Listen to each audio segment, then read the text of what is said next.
Hi, everybody. Welcome back. So, our next student presenter is Laura Blankenship. Am I pronouncing your name correctly, Laura? Yes. Okay, all right. She goes by the pronouns she and her. She is from Drury University, and she will be presenting on how to write a music therapy program proposal. Laura Blankenship is a current senior at Drury University. She has been set on pursuing music therapy since the age of 10 and is passionate about practicing music therapy in the psychiatric setting. Her junior year, Laura worked as behavioral health technician at Lakeland Behavioral Health, an acute inpatient psychiatric hospital in Springfield, Missouri. Laura has recently accepted an internship position at Cornerstones of Care in Kansas City, Missouri, under the supervision of Char Carroll Fisher, MTBC, and is set to start in June 2021. With that being said, please welcome Laura. Hello, everybody. I'm going to try and share my screen. Can everybody see that? Okay. So as I was so nicely introduced, I'm Laura Blankenship, and I'm presenting on how to write a music therapy program proposal. Here at Drury, grant writing and program proposal is something we cover in our Field Studies 3 and 4 class. And this was something that I worked really hard on and I actually really enjoyed.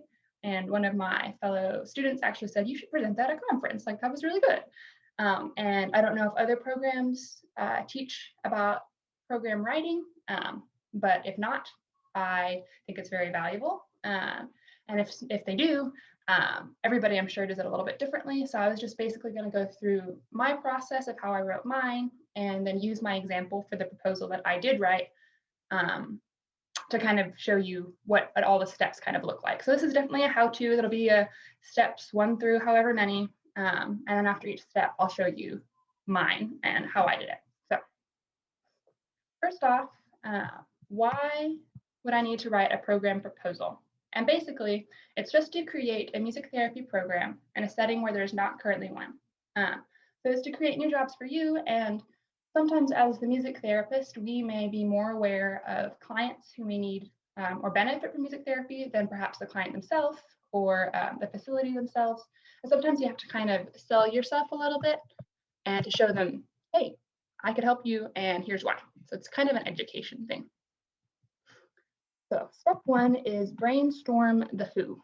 And I think this is an important part to start with, because you could start from kind of the beginning of the proposal, which mine started with a cover letter, but I think it's important to start with the foundation and making sure that your program proposal is going to the right person, the right clientele, is kind of starting at the root.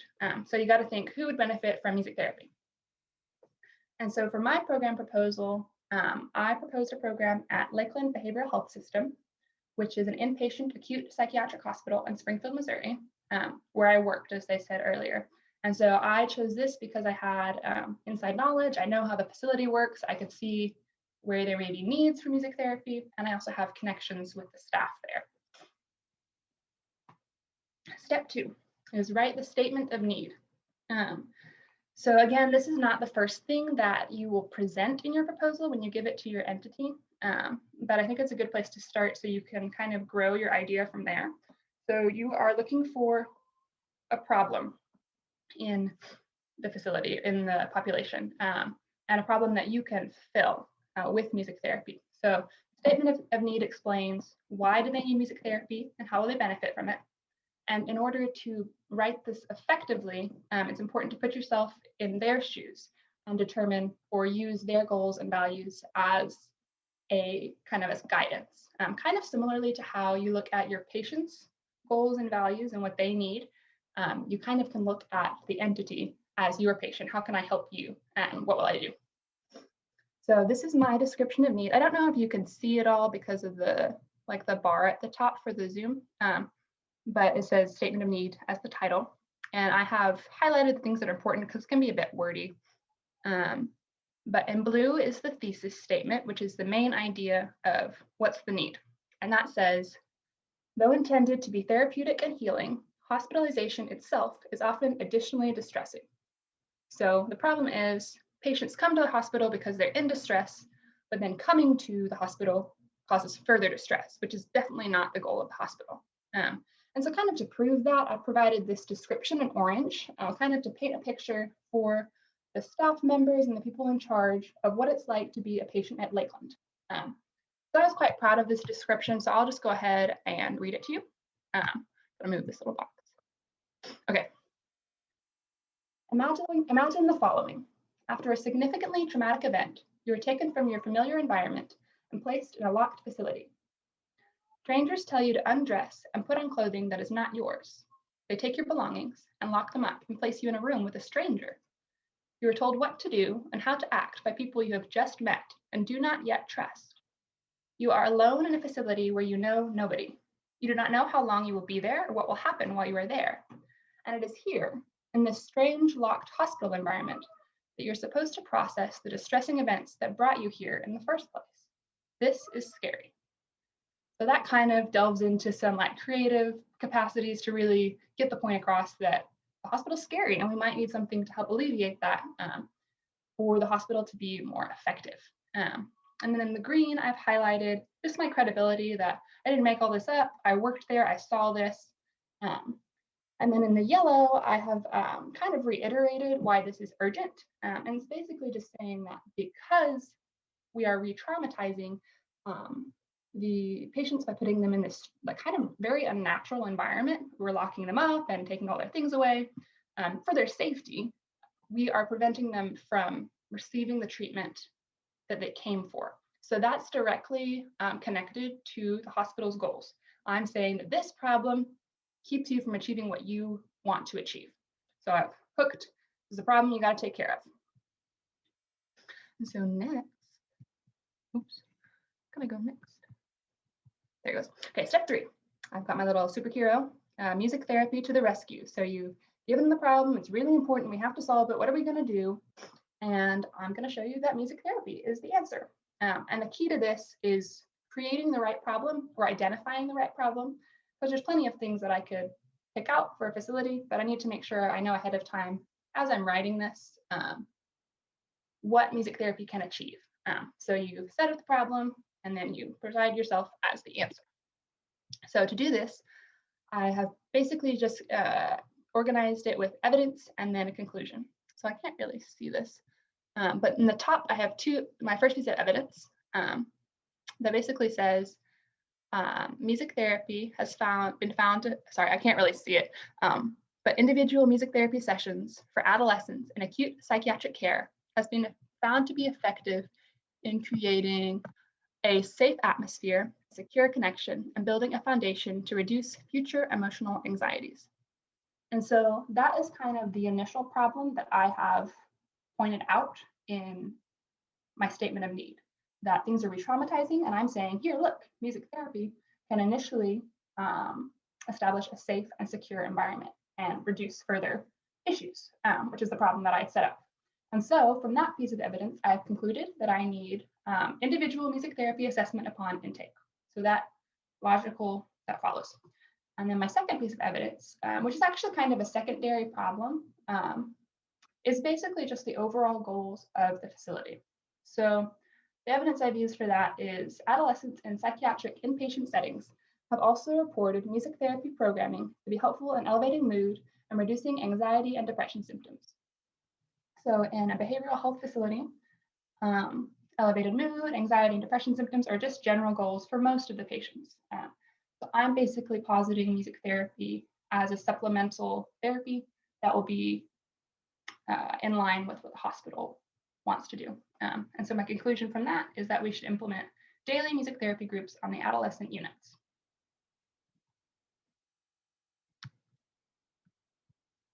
Okay, now step 4. I've got them hooked. I've set up the problem and showed them that there's proof music therapy can fix this problem. And we're going to do it in these 2 formats, individual and group, for these 2 different problems. And so now I need to give them a little bit more detail and explain what I'm going to do. So that's where my description of techniques comes in. And so this description I will do for every technique that I plan to use. And I think over the whole program, I use techniques like active music listening, therapeutic drumming, lyric analysis, songwriting, and progressive muscle relaxation. So for every technique or intervention, I have what I have here for each one. And so I kind of set it up in a similar way to how I set up the explanation for the entire program. So I've got the statement of need, the evidence, and the conclusion. So my statement of need is basically that at Lakeland, patients are encouraged to identify positive and healthy coping skills that work for them. And when I worked there, many patients would say music was a coping skill for them. But in a level 5 high security psychiatric center, they don't have their phones and they can't use headphones just because those are both safety risks. So they can't access and practice this coping skill. So that's the problem. And then additionally, this is my evidence, music can be used in unhealthy ways, and adolescents are more prone to using music in unhealthy ways when they're struggling. So these adolescents are here because they're struggling and are thus more likely to use music in unhealthy ways. And so it's important to have guided music experiences. And so that leads me to conclude that the music therapist will provide live, patient-preferred musical selections. So that's my justification for why I need this specific intervention and what problem it will be addressing. And then here is a step-by-step procedure. I've done it for the therapeutic drumming experience, just to showcase another intervention that's included in this proposal. And so it's a step-by-step procedure, and it's pretty general. If I were to write a session plan, I would be more specific, but I've also written it for a non-music therapy audience, because the people who are receiving the proposal are not music therapists. It's pretty general. So here I've just got number 1, I'll hand out the drums and the percussion instruments to the group, and then I'll facilitate a variety of group rhythmic activities with some examples. So again, for each intervention, I give step by step so they can kind of get a feel for exactly what I plan to do. Step 5, present program security. And so it's like, you've given me this great idea, I see the problem, I see how you're gonna fix it, you've shown me what it's gonna look like. But why? I mean, it's all an idea right now. How do I know this is working? Why should I trust you? So you're going to kind of persuade them of that. At Drury, we have a pretty set format for measuring goals and objectives. And so I've set a similar, used a similar format for the goals objectives for the entire program. And if this were to be accepted and I were to implement this program, I would have more specific goals and objectives for every session, et cetera. But this is just kind of overall goals. And I just got 2, keeping it simple and straightforward.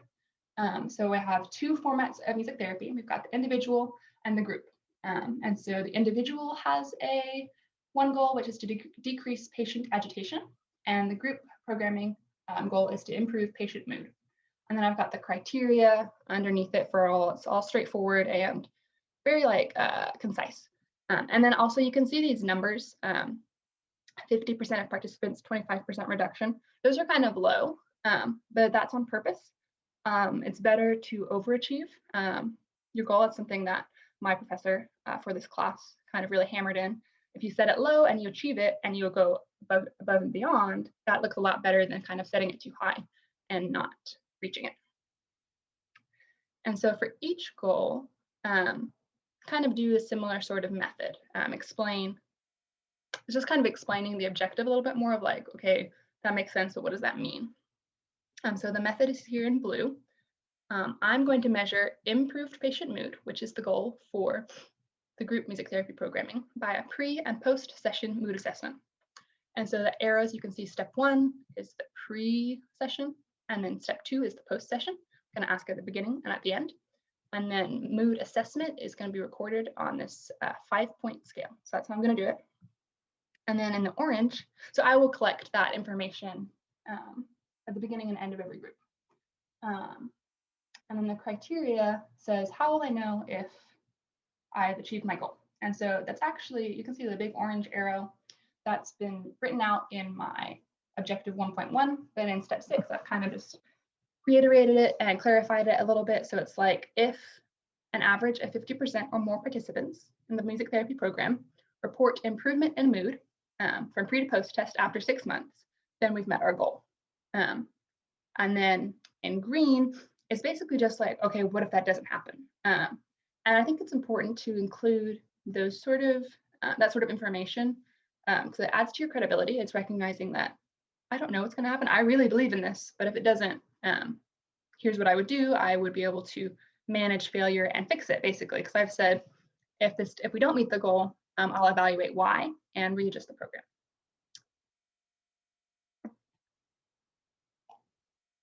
Okay, now step 6, I put show me the money because all of this costs money. And I put this later in the program just so you've already kind of given your speech for why this is a good program, why they should invest in it, and then the money part can come a bit later. And it's basically just saying, what do you need to implement all this, this wonderful program? So first is the program budget, just straight and simple in this nice little table. In the green, you can see I've divided it up into different categories. And at the bottom in the orange is the summary. So after they read it all, what does this come to? And so you can see this, the total cost that I'm asking for.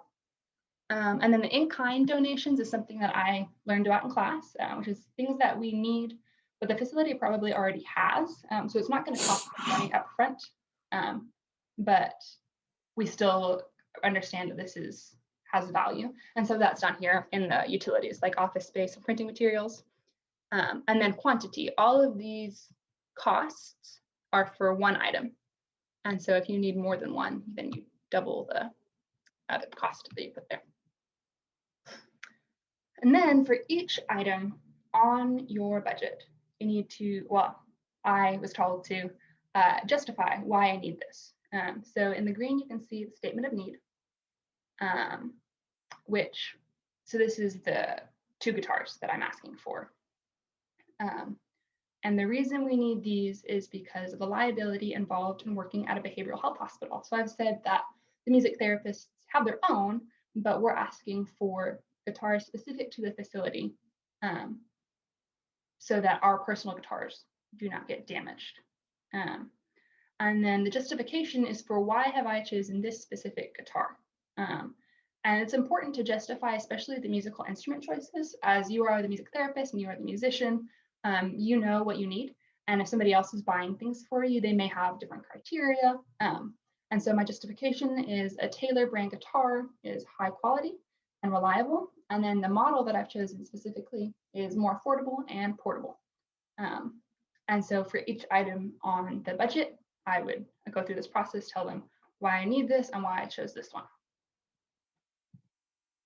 And then step 7 is cover all your bases. Anything else you need to mention. So in mine, this looked like I put a further considerations page. And the consideration was that I've only proposed a program for 3 of the 7 units at Lakeland. I know that, and they may know that and see that and ask why didn't you make this bigger? And I think it again gives you more credibility to point out your flaws, to point out the holes and explain your reasoning. So I've got reason number 1 is in orange. And so the 3 units that I have chosen are all acute adolescent units. And that means that they have similar goals and needs. The other units, there's a pediatric unit and a geriatric unit, and then like residential units. And so they have different needs. So by choosing these 3 units, I can serve the maximum amount of patients with this one program setup. If I were to serve the other units, I would have to create different goals and objectives and possibly use different interventions. And then the second reason for creating a smaller program initially is the personnel demands. I am suggesting that we hire 2 music therapists full-time to serve these 3 units, which is about up to 60 kids over like in a full-time work week. And if we were to do this, if we were to expand the program, that would increase the number of music therapists we need, and that would increase the budget because you'd have to pay more music therapist salary. And so we decided, as we're kind of initially presenting a program, we'll start small, but then maximize what we can do with this small amount of personnel. And then in the green, I've put my proposal for growth, saying that we think that everybody all the patients at Lakeland would benefit from music therapy. But we'll see how this partnership with Lakeland goes if you decide to move forward, and we would be interested in expanding in the future.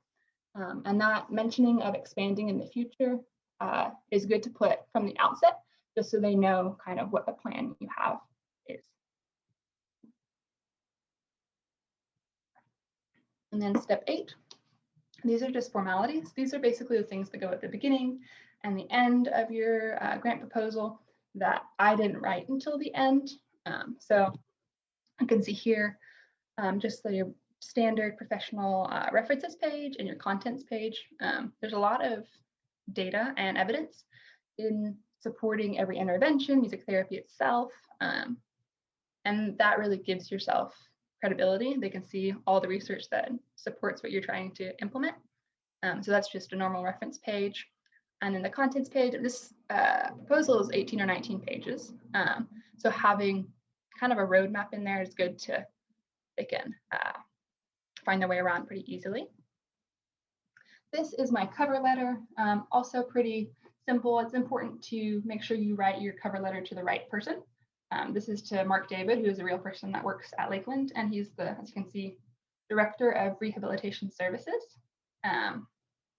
And I know him. He's asked me before about music therapy, trying to get me to practice music therapy before I'm even graduated and credentialed, but he's interested in it. And so I decided to write this letter to somebody I know who's interested in it in the at the facility, who may be able to kind of advertise it to other people who may not know about it as much.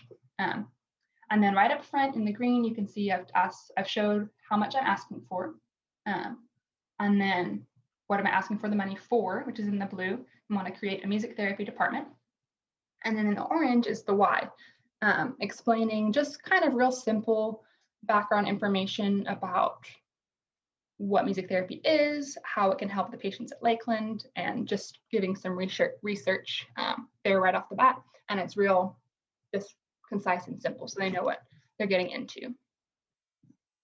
And then the last two formalities are a program summary and your credentials. Those came in mine right after the contents page. So I started with cover letter, contents, program summary, which is basically everything that you've written, everything I've talked about, your statement of need, your goals and objectives, all your techniques, just the whole idea of the program condensed into 1 or 2 pages. So they can kind of read it and get a feel for it and see if it's something they're interested in before reading the whole paper. And then the credentials is basically just you selling yourself or your company, explaining who you are and why you're qualified to present and implement this program. So that would talk about your education, your experience. And so in this one, I would have talked about my experience working in psych. I worked at Lakeland before, and I kind of did it as like a hypothetical after I've graduated, done my internship. So really just trying to sell yourself as a music therapist. And I believe that's the end of my proposal. All of that comes together and you turn it in, and hopefully they call you back and you can start a music therapy program. So thank you everybody for coming and listening to my presentation. I hope you enjoyed it, and I hope you maybe had some cool tips. I'm supposed to have like time for questions now, so that's the end. Let's see. Chat.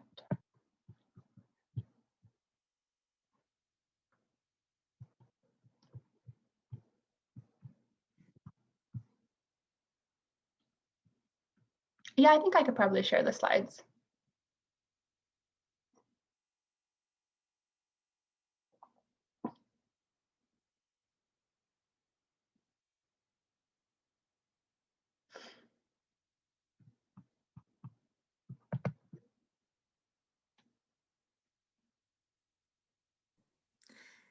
Not gonna lie, Laura, you were pretty good right there. I can't think of any questions. I was taking notes throughout the whole thing.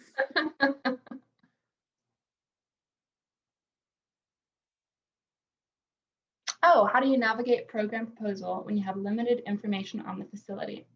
I think that's a point to take humility and recognize if you know you have limited information on the facility, you've got work to do. You've got research to do, research their website, see what they say their goals and objectives are in general for their facility. And if you don't know much about the facility, how do you know they need music therapy? So you have to kind of do that background work first, and then kind of get a feel for what is really happening there. And then you can move forward from there. This was super helpful, thank you. What are your favorite resources for writing proposals like this?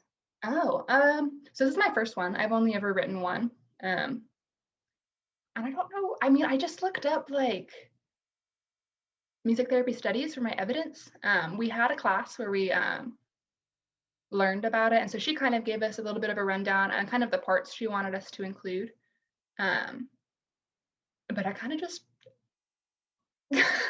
figured it out. And then use the resources I used were mainly like journals for my evidence. So. You can also Google grant proposal, and a lot of examples will come up, even if they're not music therapy based.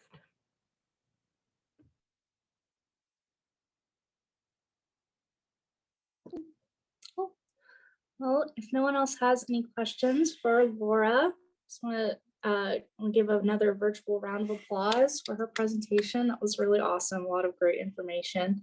Yeah, I definitely learned a lot from listening to that.